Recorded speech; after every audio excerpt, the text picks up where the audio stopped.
This film will tell three main stories. One about Wansford Bridge over the River Nene, once on the Great North Road, now the A1. Also the ancient Haycock Coaching Inn, which sits directly on its south side. In 1571, a high tide on the coast of Lincolnshire did much damage on the coastal area, including Wansford, as the river was tidal. To bring the trilogy together, we need written accounts, including newspapers. The Hollinshead Chronicle gives a very early account of the damage done by a tempest of wind and rain in 1571. The Stamford Mercury gives many other accounts at later dates of similar events. Paper for the London Times and the Mercury was produced at the paper mills at Wansford. In this film, these events build through a visit to Boston, its great church and Guildhall museum, and finally to Jean Ingelow's poem High Tide on the Coast of Lincolnshire, 1571. We must go back to a visit made to the Guildhall Museum at Boston 20 years ago. The ancient building was locked, so we gave the door a good knock-in and waited. Eventually, creaking noises, the door was opened by a young lady who reluctantly let us in. First she gave us a tour of this medieval building that had not been altered for years. It reeked with antiquity. Explaining that our visit was a stained glass window we'd seen at St. Boltoff Boston Stump, showing the lady Jean Ingelow with 3 bells above her head, and that we had been researching church bells in Lincolnshire and wanted to know more. We were lucky, as they had a collection of Jean Ingelow's personal items, including her poetical works, which contained her poem High Tide on the Coast of Lincolnshire, 1571. The year part of the 4-arch bridge at Wansford was washed away. I'm standing on the side of the River Nene at the moment, and I'm filming Wansford Bridge, and you can see the river behind me.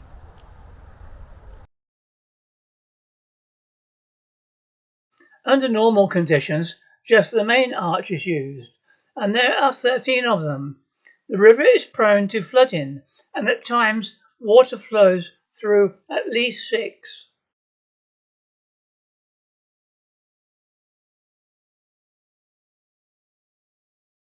A pathway leads down to the river on the west side, and the first arch is part of the more ancient bridge. In and under this arch, one can see many mason's marks on parts of the old and new structure. It is also a pathway into the grounds of the Haycock and a right-of-way to the village of Stibbington, which takes one under the north and south dual carriageway, replacing this ancient structure. This pathway was once a temporary road used during a long period when the new causeway was being built.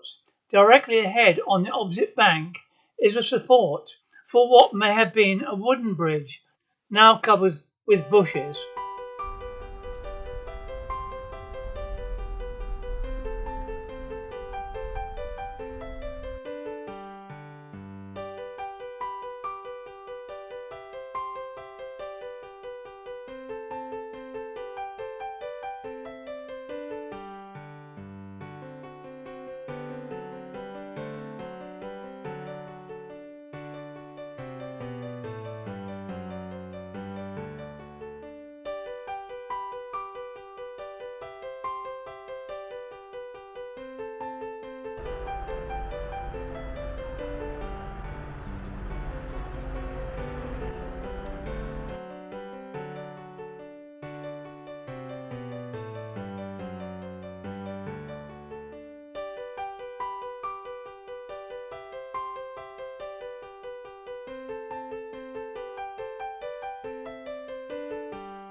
Pretty wide platform, and you can see a longboat down there, and across the other side of the river there are houses. Now you can hear my echo, echo.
These V-shaped inlets serve two purposes.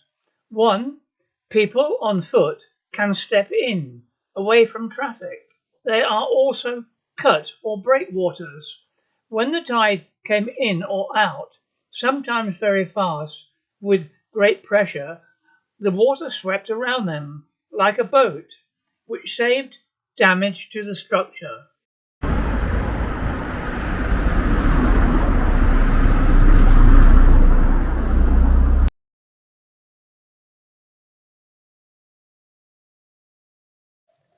The Stamford Mercury of December the 28th, 1810.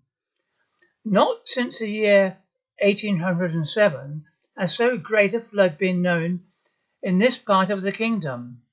It reports of many places, including Wansford, where the River Nene was so swollen as to run through the gateway of the great posting house of the Haycock Inn, where a boat was navigated and horses for carriages were obliged to be changed up the fields at a distance.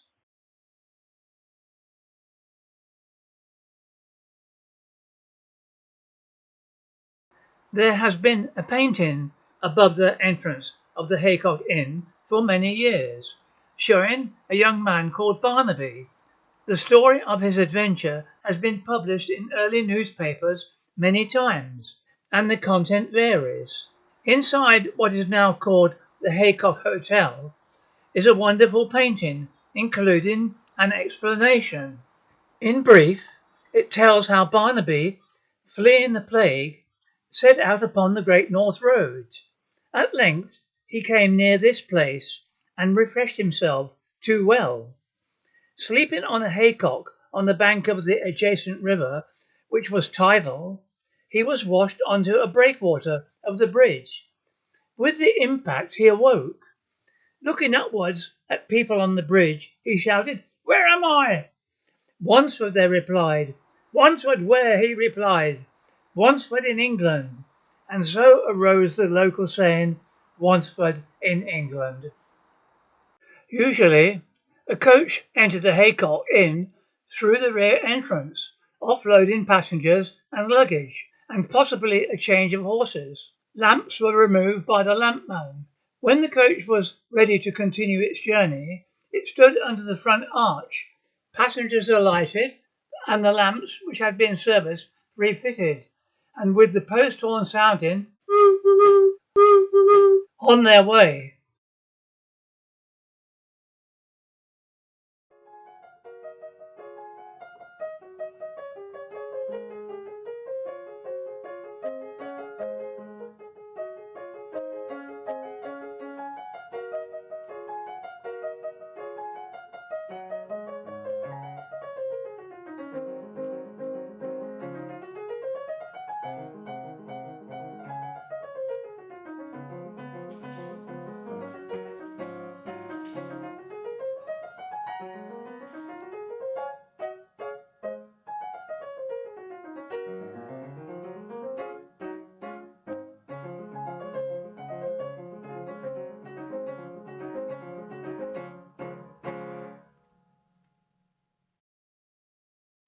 We must go back to our visit to the Guildhall at Boston, where, researching documents, we met, on paper, Jean Ingelow and her poem High Tide on the Coast of Lincolnshire, 1571.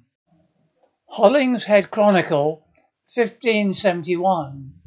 An account of the damage done in the county of Lincoln by the tempest of wind and rain, which happened on the 5th of October, the 13th year of our reign, Queen Elizabeth, 1571.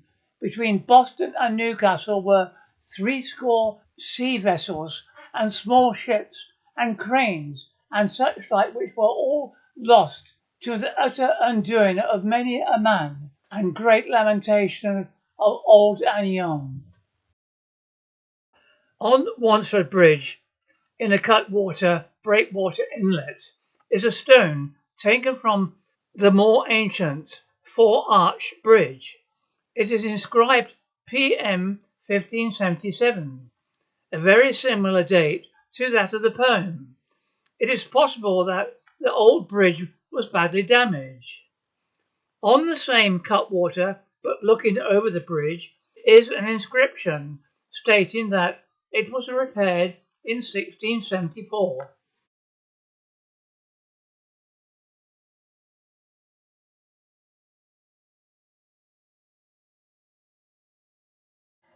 This must have been an important position, as at one time a cross stood here as a county boundary. A drawing by C.H. Markham in his book Stone Crosses of the County of Northamptonshire, 1901, shows the socket in which it stood. It may have been similar to a cross at Blatherwick, a nearby village.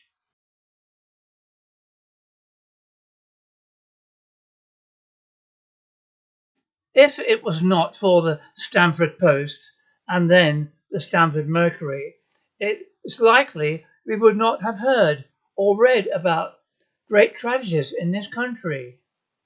The writer's connections with church bells led him to look in the very early copies.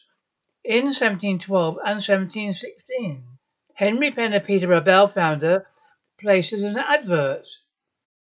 We hereby witness that Henry Penn, bell founder of Peterborough in Northamptonshire, fits ruptured people of both sexes and of all ages with steel trusses, and has applications internal as well as external for the cure of even the most desperate cases of that nature.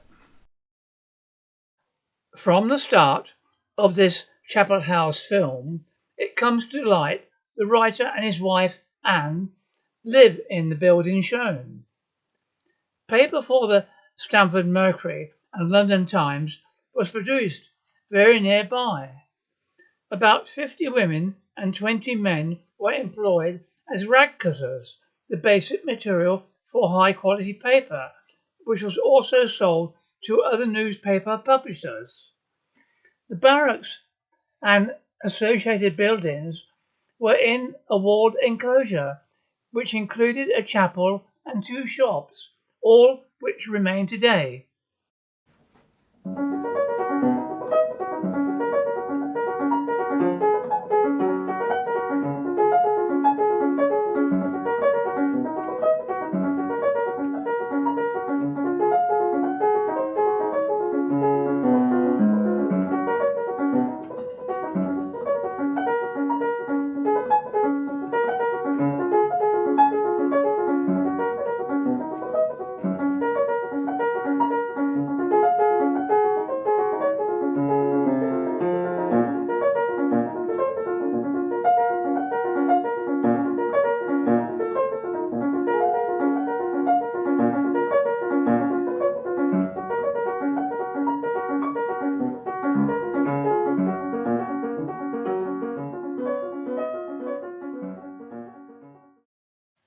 Apart from 2 explosions, the mill continued to produce paper until 1858, when a fire destroyed the complete building, which must have caused unemployment in the village.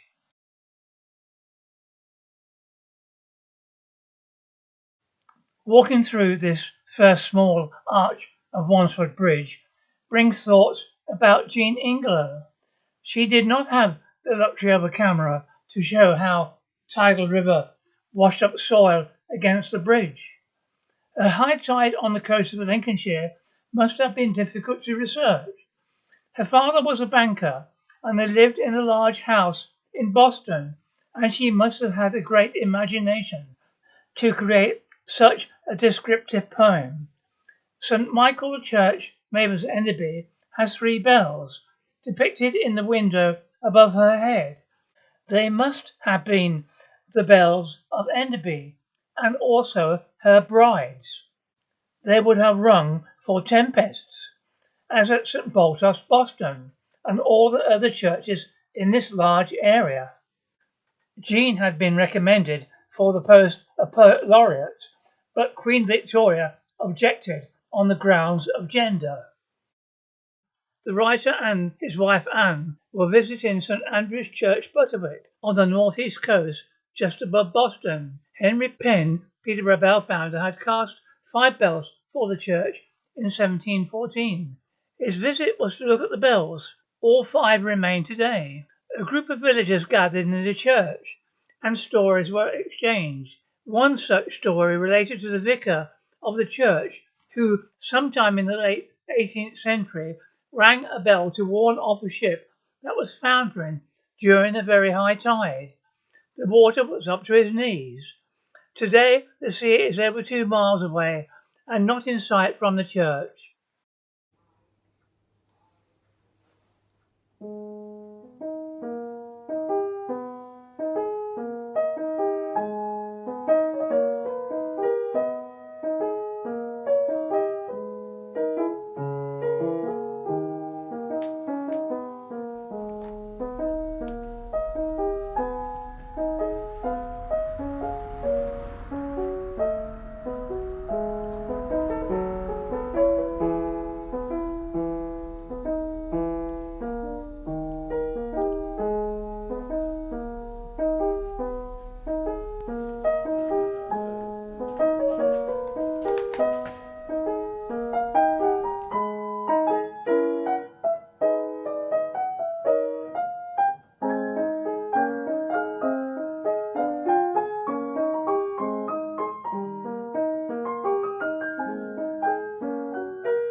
We visited the building 20 years ago, and the main hall was covered with oak panels, now painted over.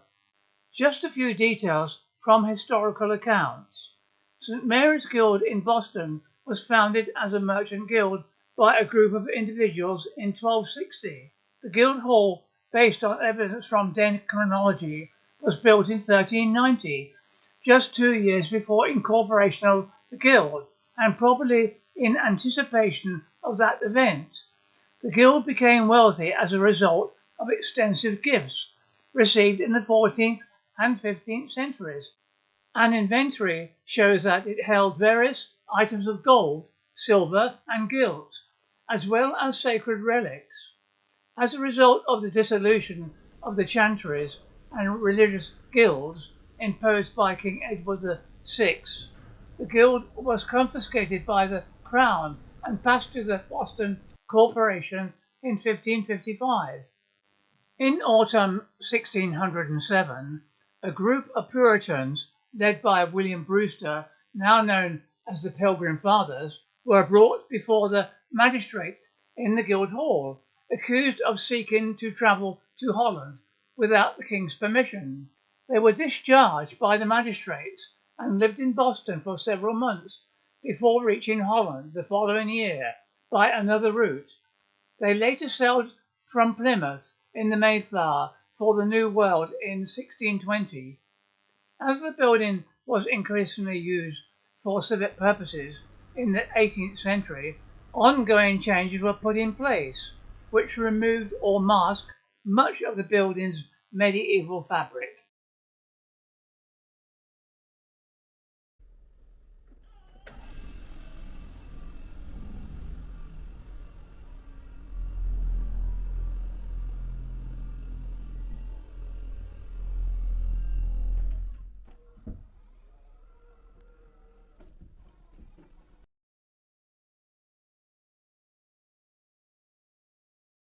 High Tide on the Coast of Lincolnshire, 1571, by Jean Ingelow, her famous poem with illustrations and explanations.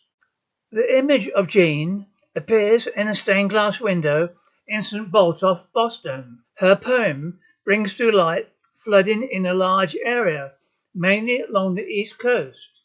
The Witham in the poem, the Lindus, flows through Boston within a few yards of the church.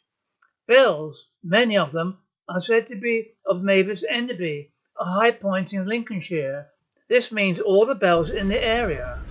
The sea wall broke and the water overwhelmed the land, causing the loss of many lives, including the narrator's daughter-in-law, Elizabeth, and her 2 children. They are obviously farmers who have a milking herd. Some unusual words are used, but they are farm workers, terms mainly expressing violent and changing conditions. Cusher, cusher, cusher, to call cows, who like to hear those words. The period of this film comes during the first Industrial Revolution. This may be the cause of their high tides. In the second Industrial Revolution, we use the words today, global warming. High Tide on the Coast of Lincolnshire, 1571, by Jean Ingelow, her famous poem with illustrations and explanations. The old mare climbed the belfry tower, the ringers ran by 2 by 3. Pull if ye've never pulled before, good ringers, pull your best, quoth he. Play up, oh Boston bells, play all your changes, all your swells, play up the brides of Enderby. Men say it was a stolen tide, the Lord that sent it he knows all, but by mine it is to still abide the message that the bells let fall, and there was naught of strange beside the flights of mews and peewits plied by millions crouched on the old sea wall. I sat and spun within the door, my thread brake off, I raised mine eyes The level sun like ruddy ore lay sinking in the barren skies, and dark against day's golden death she moved where Lindis wandereth, my son's fair wife Elizabeth. Cusha, cusha, cusha, calling ere the early dews were falling. Far away I heard her song, cusha, cusha, all along where the reedy Lindis floweth, floweth, floweth. From the meads where millet groweth, faintly came her milking song. Cusha, cusha, cusha, calling, for the dews will soon be falling. Leave your meadow grasses mellow, mellow, mellow. Quit your cowslips yellow. Come up Whitefoot, come up Lightfoot. Quit the stalks of parsley hollow, hollow, hollow. Come up Jetty, rise and follow. From the clovers lift your head. Come up Whitefoot, come up Lightfoot. Come up Jetty, rise and follow. Jetty to the milking shed. If it be long, long ago, when I begin to think how long, again I hear the Lindis flow, swift as an arrow, sharp and strong, and all the air it seemeth me been full of floating bells, saith she, that ring the tune of Enderby. All fresh the level pasture lay, and not a shadow mote be seen, save where full 5 good miles away the steeple towered from out the green, and lo, the great bell far and wide was heard in all the countryside that Saturday at eventide. The swanherds where their sedges are moved on in sunset's golden breath. The shepherd lads I heard afar, and my son's wife Elizabeth, till floating o'er the grassy sea came down that kindly message free, the brides of Mavis Enderby. Then some looked up into the sky, and all along where Lindis flowed, to where the goodly vessels lie, and where the lordly steeple shows, they said, and why should this thing be? What danger lures by land and sea? They ring the tune of Enderby. For evil news from Mablethorpe, of pirate galleys warping down, 4 ships ashore beyond the Scorp, they have not spared to wake the town. But while the rest been red to see, and storms be none, and pirates flee, why ring the bells of Enderby? I looked without, and lo, my son came riding down with might and main. He raised a shout as he drew on, till all the welcome rang again. Elizabeth, Elizabeth, a sweeter woman ne'er drew breath than my son's wife Elizabeth. The old sea wall, he cried, is down, the rising tide comes on apace, and boats adrift in yonder town go sailing up the marketplace. He shook as one that looks on death. God save you, mother, straight he saith, where is my wife Elizabeth? Good son, where Lindis winds away, with her 2 bairns I marked her long, and ere yon bells began to play, afar I heard her milking song. He looked across the grassy lea to right to left, ho, in Enderby, they rang the brides of Enderby. With that he cried and beat his breast, for lo, along the river's bed, a mighty eager reared his crest, and up the Lindis raging sped. It swept with thunderous noises loud, shaped like a curling snow-white cloud, or like a demon in a shroud. And rearing Lindis backward pressed, shook all her trembling banks amain, then madly at the Erga's breast flung up her weltering walls again. And banks came down with ruin and rout, then beaten foam flew all about, and all that mighty floods were out. So far, so fast the Ergy drave, the heart had hardly time to beat, before a shallow seething wave sobbed in the grasses at our feet. The feet had hardly time to flee, before it brake against the knee, and all the world was in the sea. Upon the roof we sat that night, the noise of bells went sweeping by. I marked the lofty beacon light stream from the church tower, red and high, a lurid mark and dread to see, and awesome bells they were to me, that in the dark rang Enderby. They rang the sailor lads to guide, from roof to roof who fearless rode, and I, my son, was at my side, and yet the ruddy beacon glowed. And yet he moaned beneath his breath, "Oh, come in life, or come in death, oh, lost, my love Elizabeth." And didst thou visit him no more? Thou didst, my daughter dear. The water laid thee at his door.